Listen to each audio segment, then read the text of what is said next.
Bonjour à tous. Je vais vous parler des traditions de construction de maisons de village en Ukraine. Ce type de maison s'appelle mazanka. Tout d'abord, avant le début de construction, la famille cherchait un emplacement pour la future maison.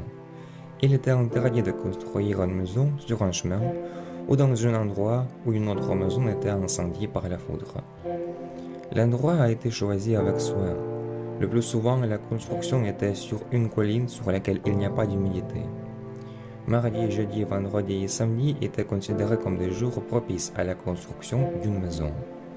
Et si la lune était pleine ce jour-là, c'était considéré comme un bon signe. De nombreux villageois venaient souvent aider à construire la maison. Puis tout le monde faisait un festin ensemble. Les murs des mazankas sont formés à partir d'une carcasse, faite de branches d'arbres ou de fagots ou encore de briques appelées adobe et recurées d'argile, suivant la technique du pisé. Les murs ainsi formés sont ensuite scellés à l'intérieur et à l'extérieur.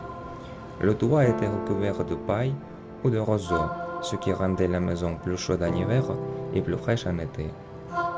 Pendant la construction, une grande importance a été accordée aux grosses bûches sous le toit, qui maintenaient tout le plafond, réduisant ainsi la pression sur les murs. Dans certaines régions d'Ukraine, il existait une coutume consistant à déplacer cette bûche d'une vieille maison vers une nouvelle.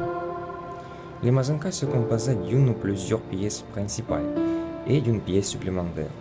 Dans une pièce supplémentaire, il y avait une échelle menant au grenier. En hiver, il y avait souvent un tonneau avec des cornichons et des vêtements accrochés à des cendres. L'un des éléments les plus importants de la maison était la four. Elle était construite en briques ou en argile et peinte en blanc, puis décorée d'ornements. C'est une chose sacrée. La four servait à cueillir les aliments, à sécher les plants en hiver et à chauffer la maison. Et c'était très bien de dormir dessus.